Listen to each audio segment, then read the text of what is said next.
오늘은 제가 영어 관광통역 필기시험 합격 경험담을 같이 공유할까 하는데요. 주변 분들이 어떻게 영어 공부를 했냐고 많이 물어보시길래 영상을 제작하는 게 좋을 것 같다 생각해서 만들게 되었습니다. 영어는 저희가 매일 공부를 하더라도 거의 10년 넘게 공부를 해도 잘 못한다고 느끼잖아요. 그래서 저는 목표를 하나 정했어요. 영어 가이드 자격증을 따야 되겠다라고요. 물론 저는 일본어와 중국어 관광 통역 안내사 자격증이 있기는 하지만 그래도 영어 같은 경우는 제가 50 대가 넘어서 도전을 하는 거였기 때문에 정말 굉장히 저도 힘들었어요. 그래서 오랜만에 영어 공부를 시작하시는 분들을 위해서 약간의 팁을 좀 제공해 드리면은 좋을 것 같다는 생각이 들었답니다.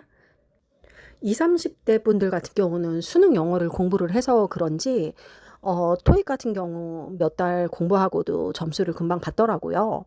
그렇지만 40-50대 같은 경우에는 그래도 영어 공부한 지 몇십 년이 지났기 때문에 바로 토익을 공부를 하는 거는 조금 아니다 싶은 생각이 들더라고요.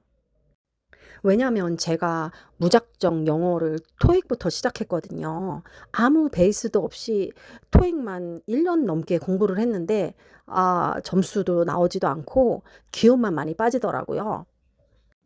"급할수록 돌아가라."는 말이 있는데 저는 그 말을 이번에 공부하면서 조금 많이 느끼게 됐어요. 처음부터 기초를 다지고 영어 베이스 공부를 시작을 했어야 되는데 무작정 시험만 준비를 했기 때문에 조금 더 늦게 점수를 받지 않았나 싶은 생각이 들더라고요.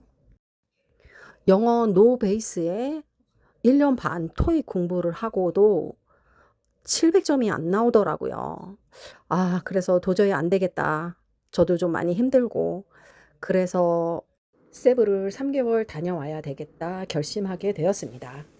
세부에서 3 개월 있었는데 한 2달 지나니까 말이 좀 나오기 시작하더라고요. 그래서 3 개월쯤 될 때쯤 되니까 또 스피킹이 인제 좀 되는 것 같아요.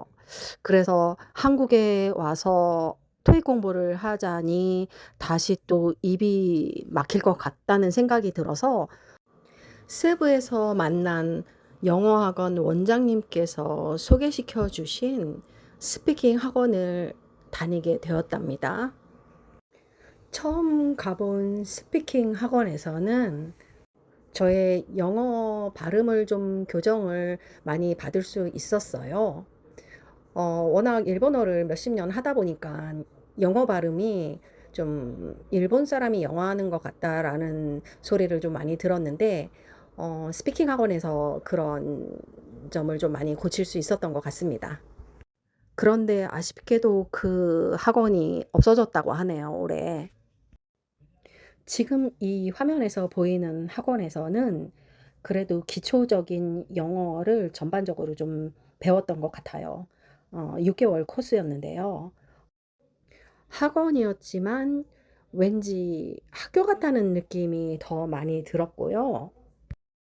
어 한 달에 한 번씩 학예회 같은 것도 해서 또 연기 학원 같기도 하고 뭐 어쨌든 6 개월 저도 참 재밌게 잘 지냈던 학원이었던 것 같고 6 개월 동안 그래도 '기초적인 영어를 쪼금 많이 배울 수 있었다.'라는 생각이 드는 곳이었답니다.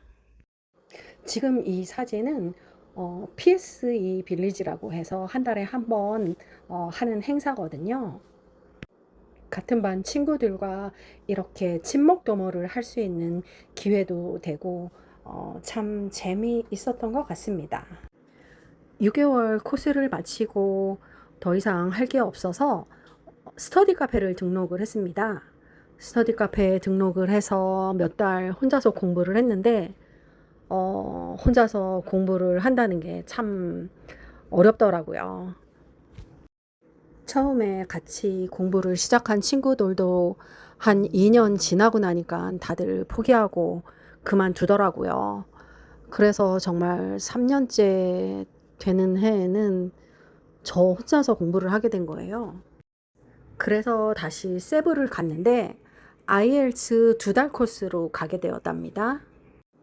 예전에 세부에서 IELTS 공부하는 친구들을 봤는데 굉장히 열심히 하더라고요. 그래서 저는 IELTS가 굉장히 어려운가 보구나 하고 정말 엄두도 안 내고 그러다가 이번에 한번 도전을 하게 되었는데요. IELTS는 네 가지 스킬을 요구를 해요. Reading, Speaking, Writing, Listening.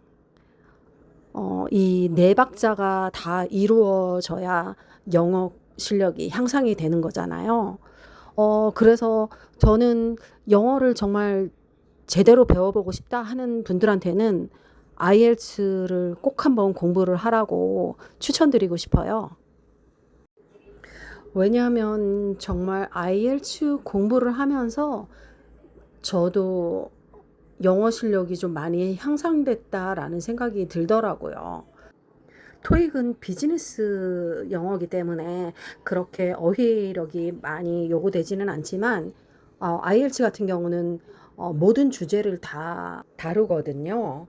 신문 기사부터 시작해서 백과사전 내용까지 굉장히 내용도 포괄적이고 진짜 영어 공부한다라는 생각이 드실 거예요. 저희가 영어 공부하면서 솔직히 영국식 발음을 많이 들을 기회가 없잖아요. 그런데 IELTS 같은 경우는 영국식 발음을 좀 많이 알아야 문제를 좀 더 수월하게 풀 수 있을 만큼 영국식 발음에 좀 적응이 되실 거고요.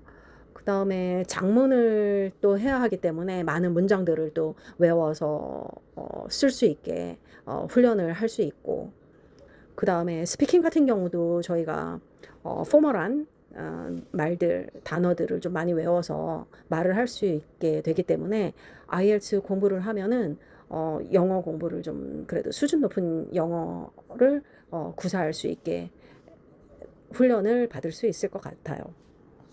저는 한국에 와서 IELTS 시험을 좀 보고 싶었는데 IELTS가 컴퓨터 베이스로 바뀌었기 때문에 모든 것을 다 컴퓨터로 시험을 치러야 하는데 영타를 제가 한 번도 쳐본 적이 없어서 영타 연습하는 게 또 시간이 더 오래 걸릴 것 같다는 생각이 들더라고요.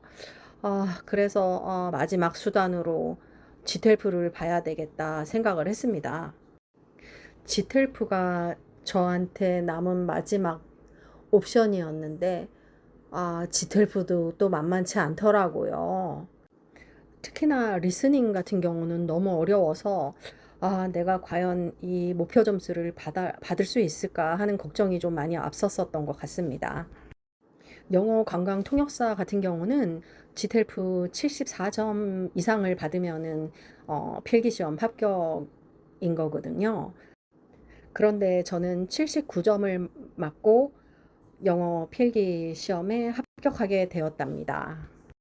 제일 힘들었던 거는 아침에 외운 단어가 저녁에 생각이 안 나고 그 다음날 보면은 완전 새로운 단어 같고 정말 가두리장에 갇힌 것처럼 좀 너무 답답한 느낌이 좀 많이 들었지만 그래도 포기만 하지 않으면은 할 수 있을 거다라는 믿음이 있었기 때문에 저는 절대 포기하고 싶지가 않았었어요.